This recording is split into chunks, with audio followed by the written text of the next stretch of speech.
नमस्कार, new India news network देख रहे हैं आप। आपके साथ मैं हूं रूबी सिंह चौहान।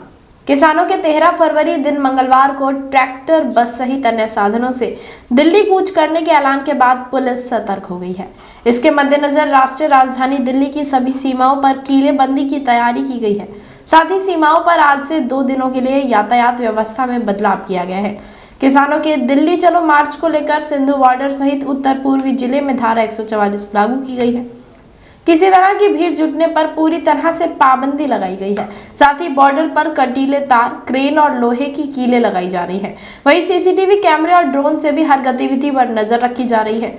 किसानों का दिल्ली में प्रवेश रोकने के लिए पिछले आंदोलन के दौरान सड़कें खोद दी गई थी। इस बार भी सड़कें खोदने की तैयारी है। जिला प्रशासन के अधिकारी किसानों की संख्या और उनकी लोकेशन के अनुसार 13 फरवरी की रात को इसका फैसला ले सकते हैं। वहीं सोनीपत पानीपत की सीमा, हल्द्वानी बॉर्डर और सोनीपत दिल्ली की सीमा कुंडली बॉर्डर पर 3 लेयर सुरक्षा व्यवस्था की जाएगी। इसमें सबसे पहले सीमेंटेड बैरिकेड्स, लोहे के बैरिकेड्स और इसके साथ कंटीले तारों की बाड़ लगाई जाएगी। 13 फरवरी को यदि किसान हरियाणा में प्रवेश कर आगे बढ़ते हैं तो हल्द्वानी और कुंडली बॉर्डर के साथ सोनीपत के छोटे बॉर्डर को भी सील कर दिया जाएगा। फिलहाल बॉर्डर के दोनों ओर वाहनों का आवागमन सुचारू है। किसानों के दिल्ली कूच के ऐलान के कारण दिल्ली आवागमन से परहेज करना चाहिए। हरियाणा के डीजीपी अंबाला में मुख्य नाका लगाकर रूट डायवर्जन की एडवाइजरी जारी कर चुके हैं। वहीं सोनीपत के हल्द्वानी, कुंडली और औचंदी बॉर्डर के साथ सफियाबाद बॉर्डर, लामपुर बॉर्डर और जाखोलक की ओर से दिल्ली से जाने वाले रास्ते को सील किया जा सकता है। वाहनों की सघन जांच के बाद ही उन्हें दिल्ली में प्रवेश दिया जा रहा है। इन रास्तों के अलावा सोनीपत से गुजरकर दिल्ली में प्रवेश का कोई विकल्प नहीं है।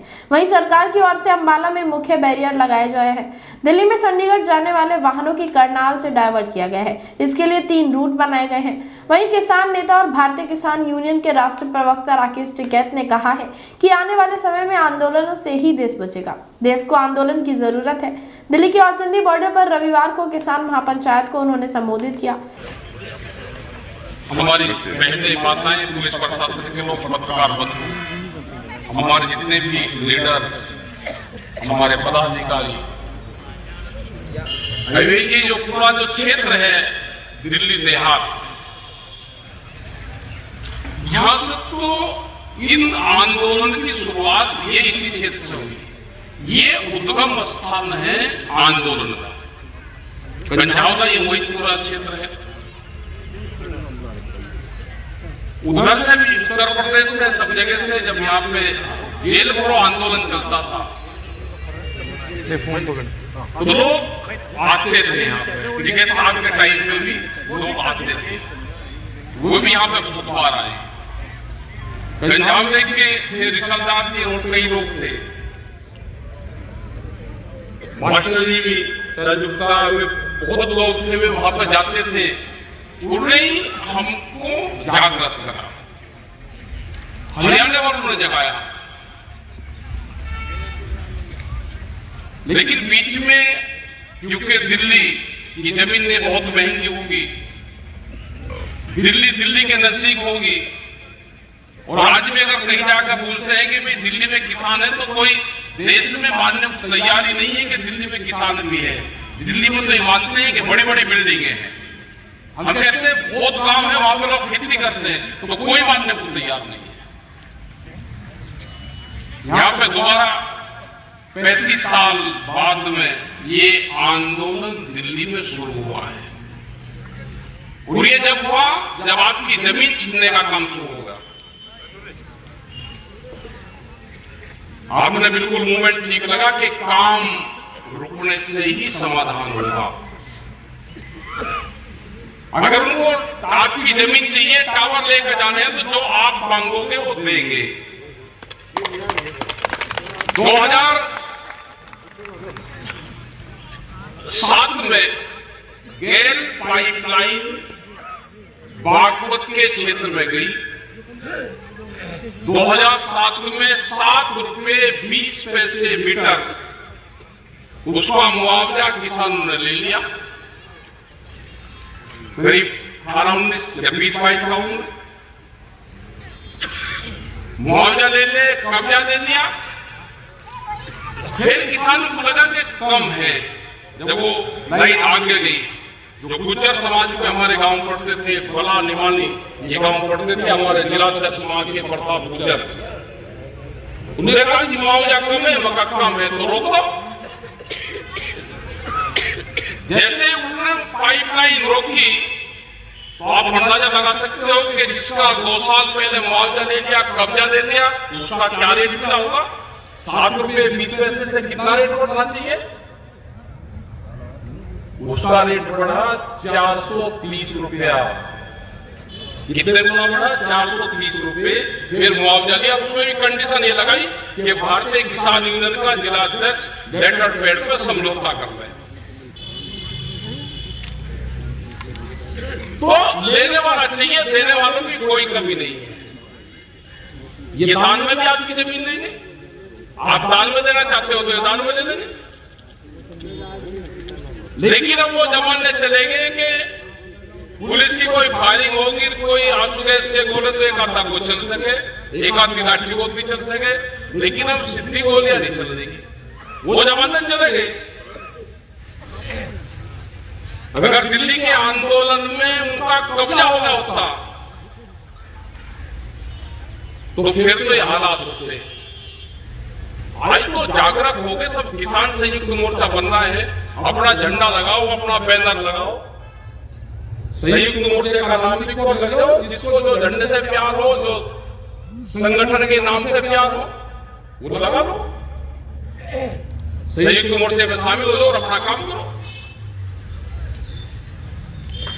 और ये तो दिल्ली के चारों तरफ जो एक गिरेबंदी हुई है ना, इसमें भी ध्यान गया ना। अभी जो केएमपी ये जो पेरिफेरल एक्सप्रेस में बना है, यह दिल्ली की गिरेबंदी है।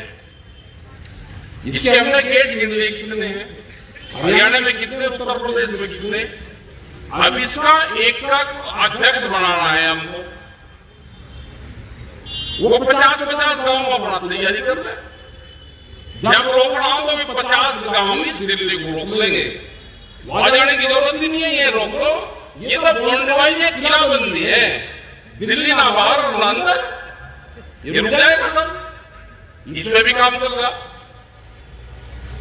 भाई ट्रैक्टर जाके खड़े कर दो, आपके ट्रैक्टर के आंदोलन से पूरी दुनिया में ट्रैक्टर ले जाकर शहरों में घुसा दिए। जर्मनी में, फ्रांस, इटली, बेल्जियम, पूरे ट्रैक्टर के आंदोलन चल रहे हैं और हमारे से मजबूत आंदोलन चल रहे हैं। बड़े बड़े ट्रैक्टर आंदोलन में शामिल हो रहे। जिस पुरालों को जलाने पे भारत सरकार ये कहती है कि इससे पोल्यूशन होता है, उस पुराल को उन्होंने एफिल टावर को पूरे गट्ठे लगा दिए, पूरा एफिल टावर को पुराल बुलवा देते जो पैरा है। जिन बिल्डिंगों में भी अधिकारी बैठते हैं, वहां पर बड़ी बड़ी मशीन लगा के और उससे प्रेशर से गुस्सा और कचरा डाल दिया शहर में।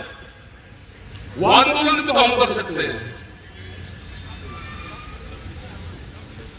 ये आपका आंदोलन लंबा चलेगा। अगर आप यहां पे धरना दे रहे हैं तो आपने पतंग जरूर उड़ाई होगी।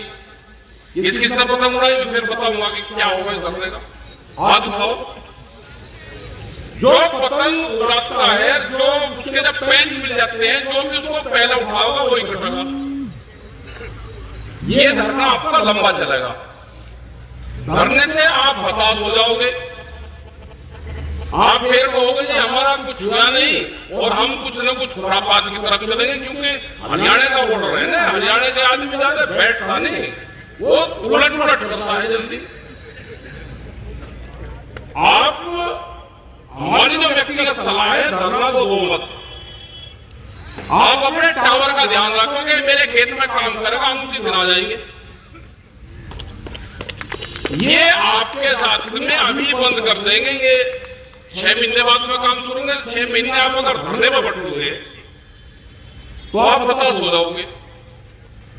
उदाहरण के लिए मुजफ्फरनगर में एक पुल बनना था, उसमें पुल बन गए थे, ऊपर रखे गए थे वे गाटर बड़े बड़े।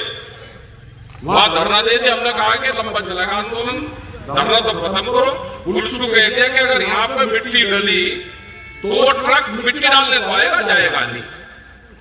पिछले कुछ महीनों से यहां किसान खेतों में लगाए गए HT लाइन को लेकर मुआवजे की मांग कर रहे हैं। किसानों से टिकैत ने कहा कि जब भी दिल्ली के किसानों को लगे कि उनकी संख्या बल के आधार पर आत्मबल कम हो रहा है तो हरियाणा के किसान उनके साथ हमेशा खड़े हैं। उन्होंने ये भी कहा महीनों तक धरना देने से उनमें हताशा आ सकती है, इसलिए किसान अपने खेतों पर ध्यान दें और हर प्रकार की गतिविधियों पर नजर रखें, उसे तुरंत रुकवाने का प्रयास करें। इस कार्यक्रम में दिल्ली और अन्य राज्यों के 19 गांवों से आए किसान नेताओं में दिल्ली किसान अधिकारी मोर्चा के संयोजक सत्येंद्र, शमशेर सिंह, रतन मान और भी बहुत सारे अन्य लोग मौजूद रहे। इसके अलावा पूर्व सांसद उदित राज, पूर्व विधायक वेद प्रकाश ने दिल्ली के किसानों के हितों का ध्यान रखने को लेकर सरकारों को ध्यान दिलाया। बैठक के बाद किसानों ने केंद्र सरकार को 15 दिन के अंदर PGCIL कंपनी के खिलाफ दिल्ली लैंड रिफॉर्म नियम के उल्लंघन के साथ भूमि खरीद घोटाले की न्यायिक जांच और कार्रवाई की मांग की है।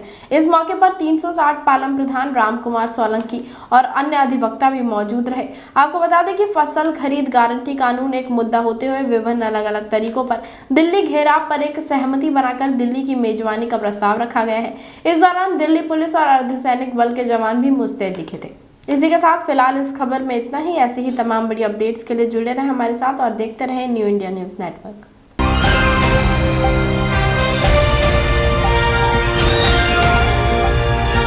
दिल्ली, हरियाणा, उत्तर प्रदेश, राजस्थान की हर खबर के साथ देखते रहिए न्यू इंडिया न्यूज नेटवर्क।